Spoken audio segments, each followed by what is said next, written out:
Halo semuanya, perkenalkan nama saya Clara Octavia Pratiwi dengan NIM 432220100001.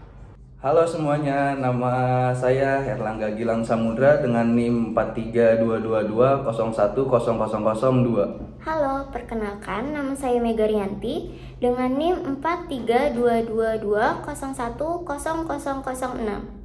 Perkenalkan, nama saya Kristalia Claudia Alnik dengan NIM 4322010012. Halo, perkenalkan nama saya Yunita Trani Mendrova dengan NIM 4322010178. Dalam era global seperti sekarang, banyak warga negara dan perusahaan yang memperoleh penghasilan lintas negara. Tapi, tahu nggak sih kalian, tanpa pengaturan yang tepat, satu penghasilan bisa dipajaki 2 kali oleh 2 negara berbeda. Loh, kok bisa? Nah, disinilah peran tax treaty atau perjanjian penghindaran pajak berganda sangat penting. Jadi, hari ini kelompok 1 akan membahas secara lengkap tax treaty antara Indonesia dan Sri Lanka. Kapan dimulainya, apa aja isinya, bagaimana tarifnya, dan yang paling penting, bagaimana pengaruhnya untuk kita.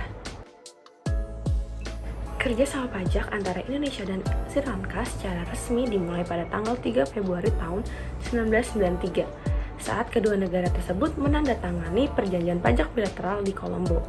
Nah, pemerintah Indonesia kemudian mengesahkan perjanjian ini melalui keputusan Presiden nomor 6 tahun 1994 dan mulai berlaku sejak 1 Januari tahun 1995.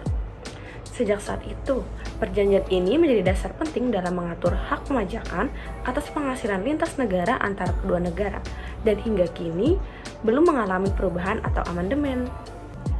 Apa tujuan tax treaty? Tax treaty dibuat dengan 2 tujuan utama.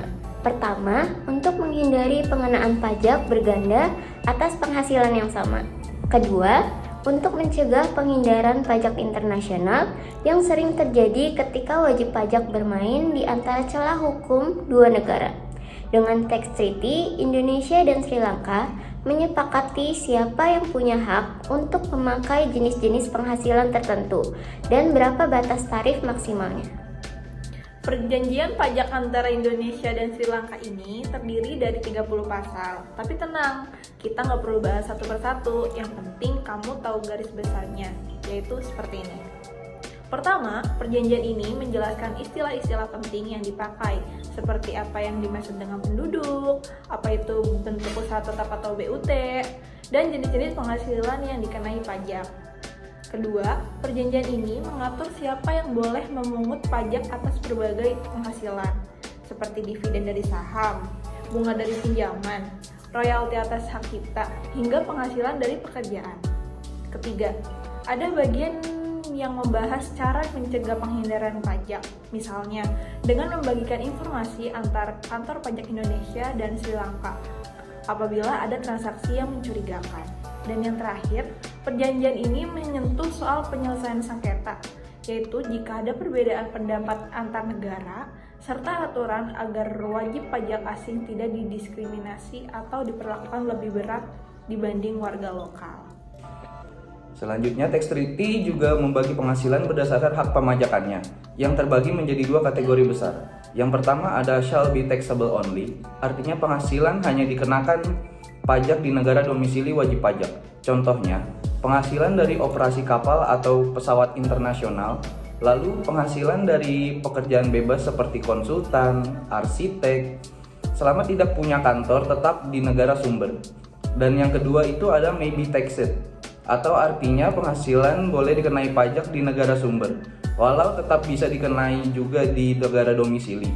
Contohnya, dividen, bunga, dan royalti. Lalu ada penghasilan dari pekerjaan sebagai karyawan, dan ada penghasilan dari properti tidak bergerak di negara sumber.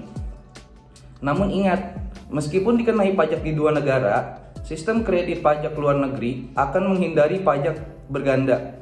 Wajib pajak bisa mengkreditkan pajak yang telah dibayar di luar negeri ke dalam SPT-nya di negara domisili. Selanjutnya, manfaat nyata bagi wajib pajak dan negara. Bagi wajib pajak individu maupun badan, perjanjian ini memberikan beberapa hasil.